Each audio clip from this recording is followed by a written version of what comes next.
Hello everyone, I am Snoopers, and today I'm going to be showing you two decks that I have built with the Sheosian starter deck, the Palicium starter deck, the Baro starter deck, two things of set 2 and one thing of set 1.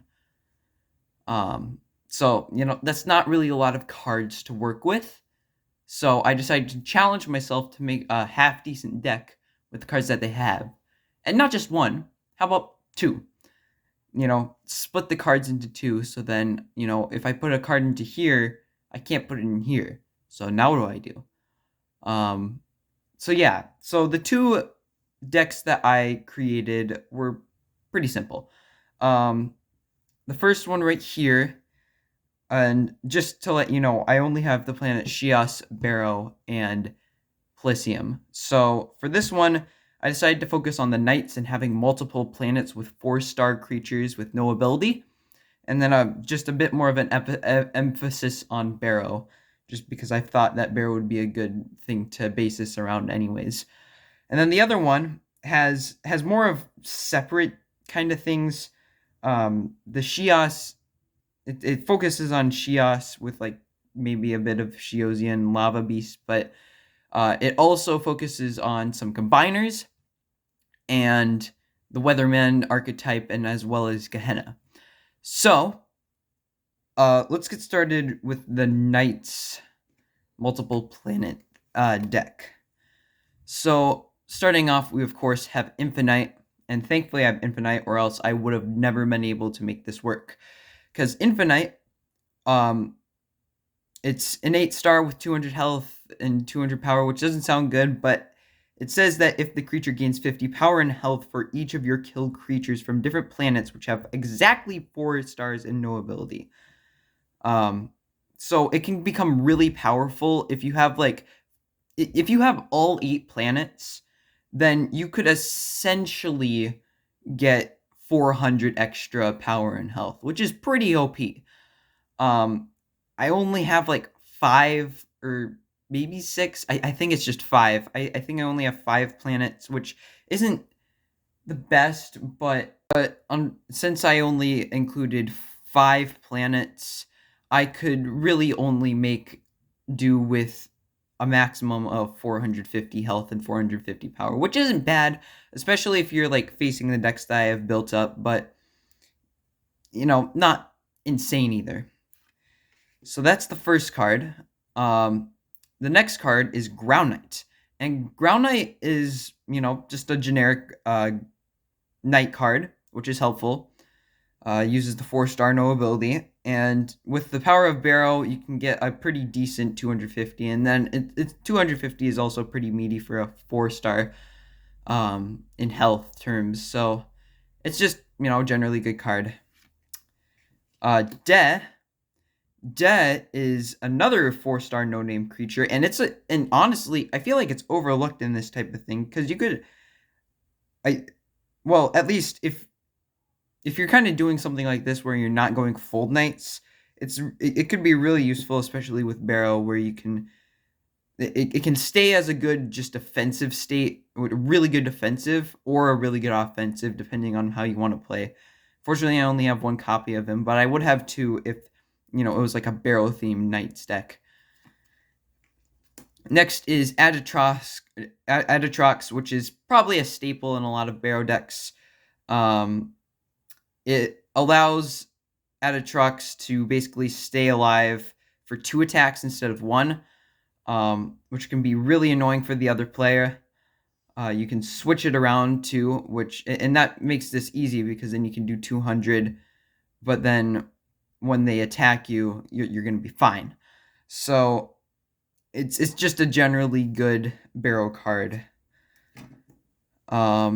Next is Trom, which I just decided to put in simply because it was like one of the best decent Baro cards that I had. It works, especially with these budgeting decks. Like if I face these two, it can work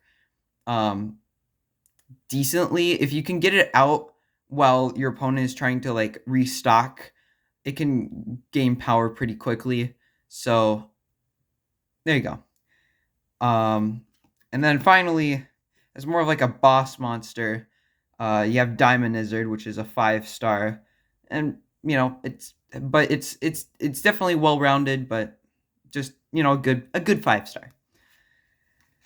Next is Palicium creatures, only a few. Thousand Eye Fish, 2 copies of that because it's just going to be helpful to get some of these guys killed, as well as the fact that Thousand Eye Fish has a good meaty health stat.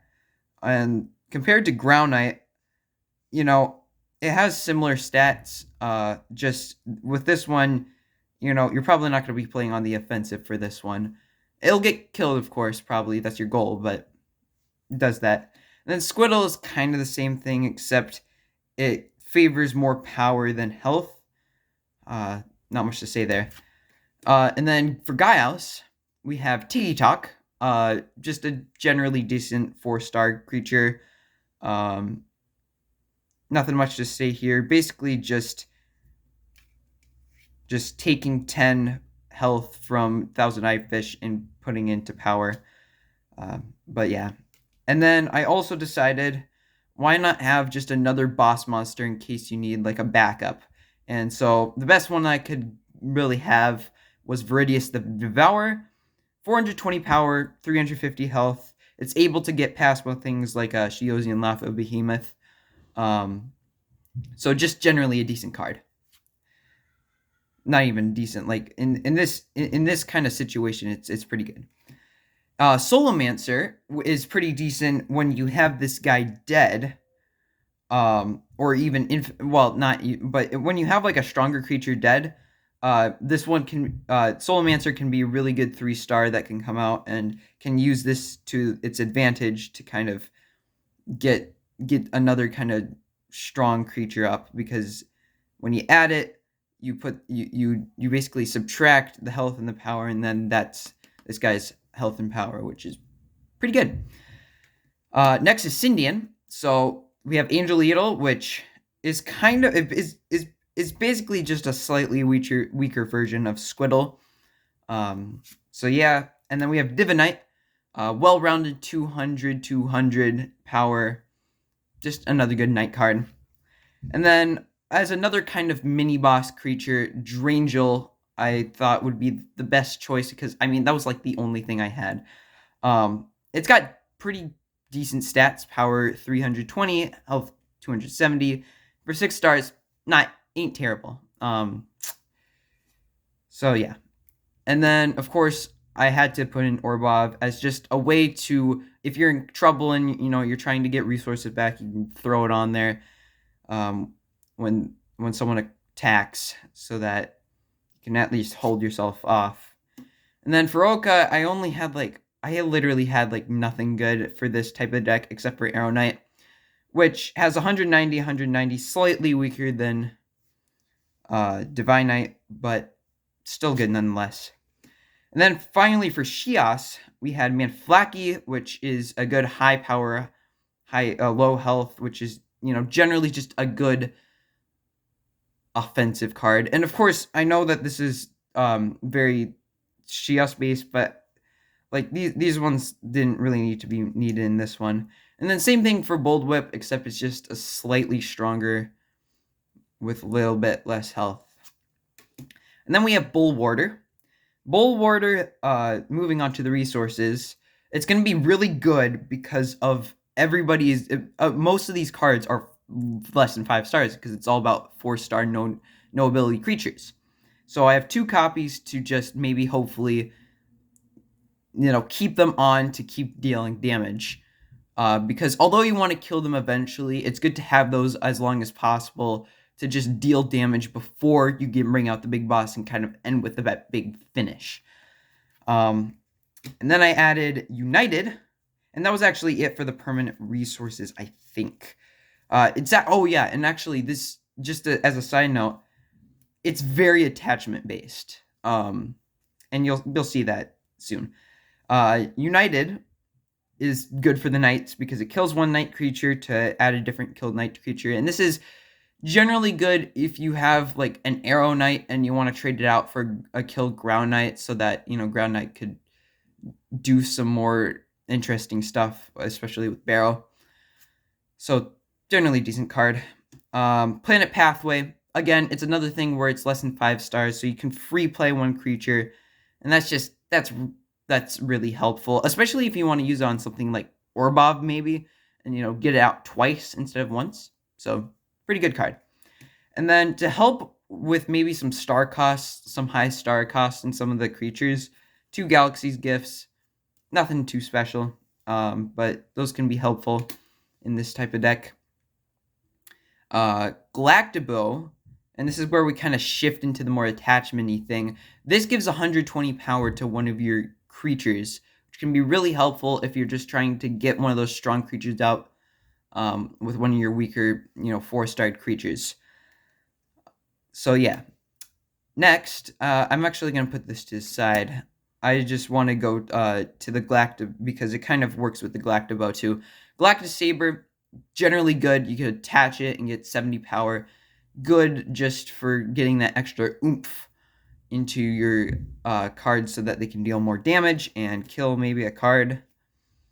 Galactic Helm gives more health, 70 more health, which is basically the complete opposite. It keeps them alive. It's really good for Sheos creatures specifically, so that they can just stay alive and deal that higher damage than most 4 stars.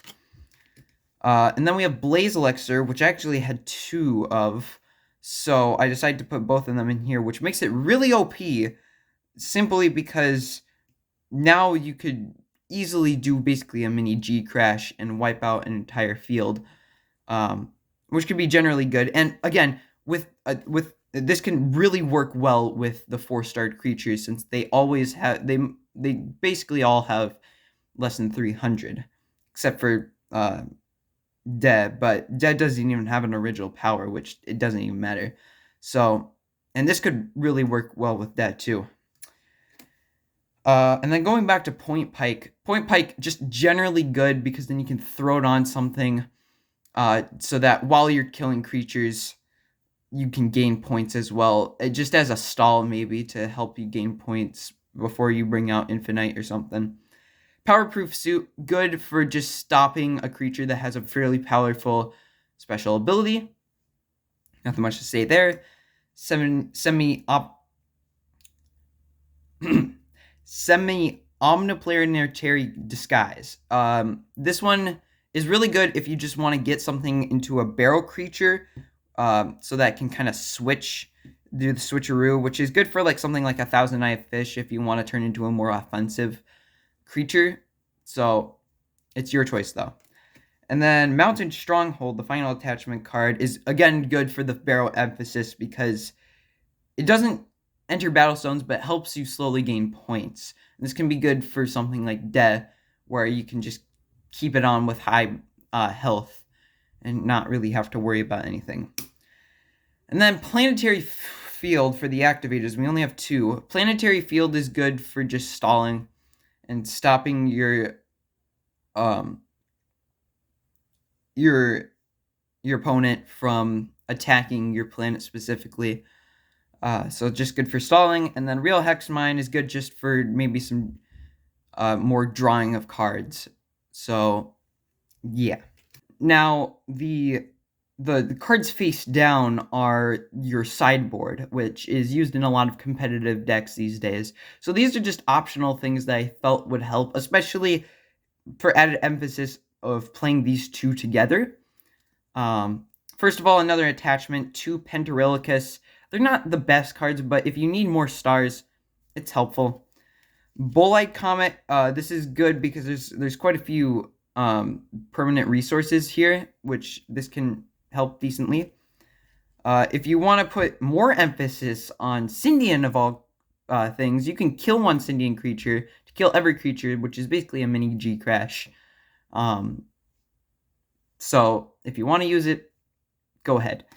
And finally, Mountain Stronghold. Mountain Stronghold is just an extra one if you want to put more emphasis on Baro. So that is it for that deck. Alright, so next we have the other deck. And of course, with the Sheos emphasis, The big Bane baddie is the Sheosian Lava Behemoth. Crazy power of 490 health, not as good health of 300. When this creature attacks and kills an opponent's creature, you must remove one empty resource from either player's planet or kill this card, which can be generally decent, especially if the opponent has resource zones.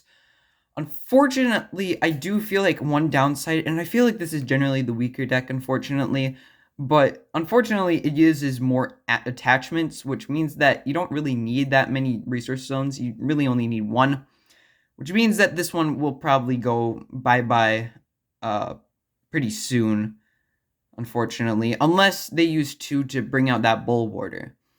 But then Bulwarder won't help a thing. So yeah, I guess. So it's not the greatest, but it's just one card to help with that high power and high health. Next is the Krolok, which is a very weird card. It's pretty weak, 3-star, but when you withdraw a card from the ability of card of Sheos, you can instead free play this killed creature onto your planet. And unfortunately, Sheos's card ability is pretty slow because you have to wait until the 3rd Sheos creature on your planet is killed. And like there is emphasis, but there isn't a ton. So this can be a bit unhelpful. But if you want to exchange your drawing of a card to play a creature, this can be helpful, I guess. Fraxel, really good Sheos card, really allows you to gain an easy 4 stars. Good just for being able to place more zones when it's killed, and it also has a decent 200 power. Meltalon, interesting choice, has 400 power and 400 health, which is good. Unfortunately, as you can see, its card ability is not so great. Thankfully, though, I included Upside Down Realm, which is a great combo, which you'll see later. And then, of course, to go with the Sheosian Lava creatures, Sheosian Lava Crocodile is probably my best pick. Decent stats, 260, 220 for a 5-star.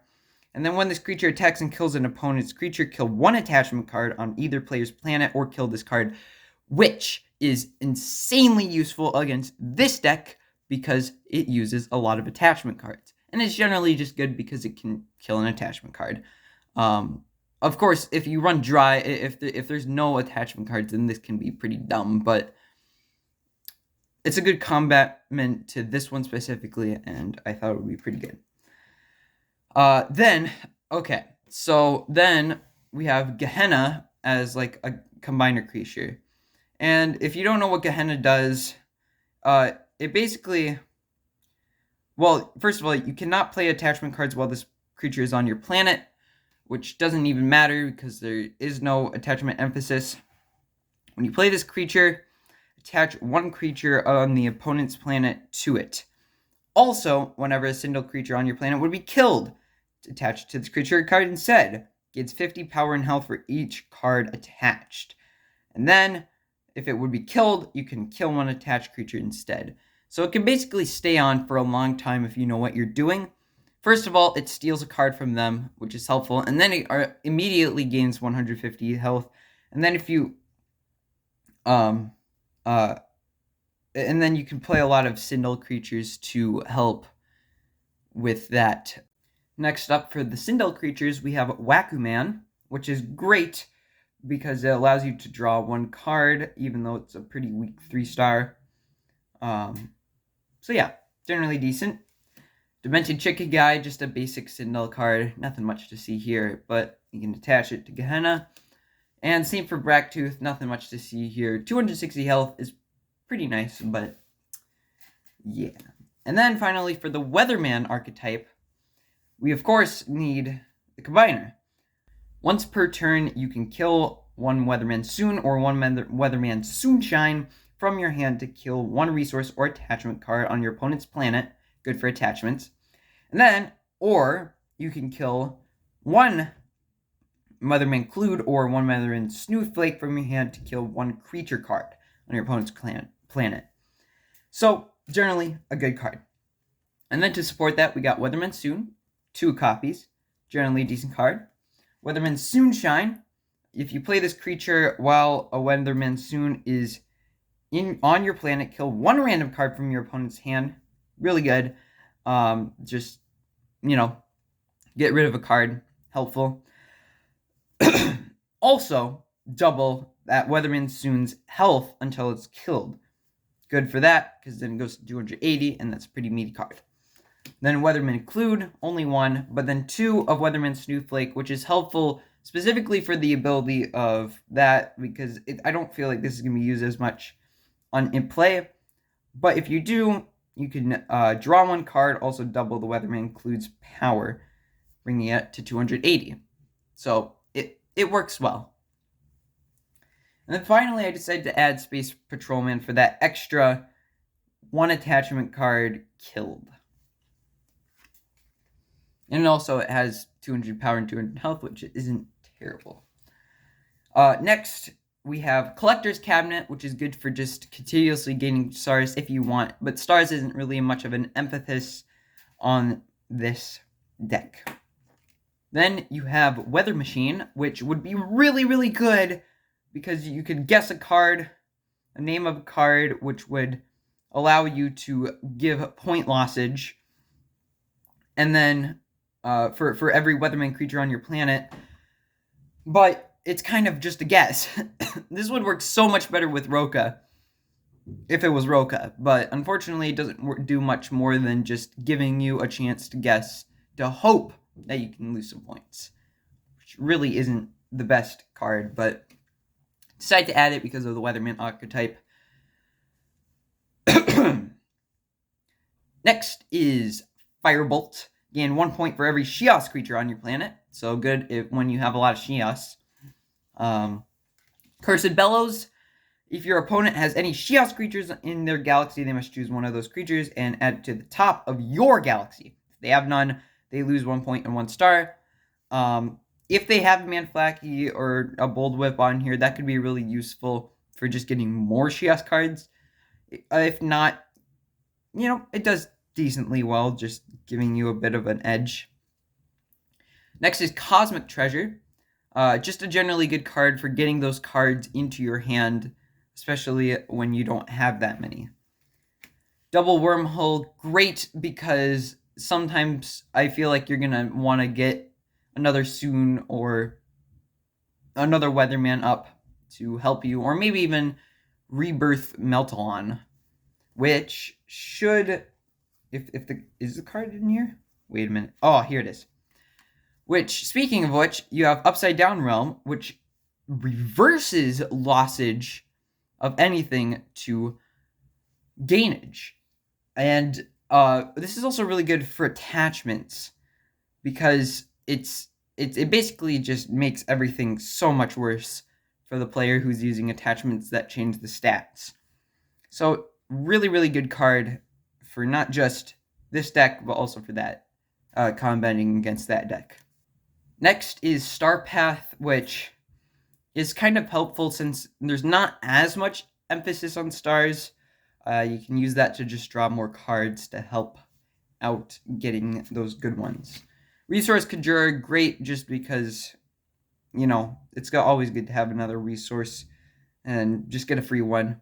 Not the best in most competitive decks, but in here, it works.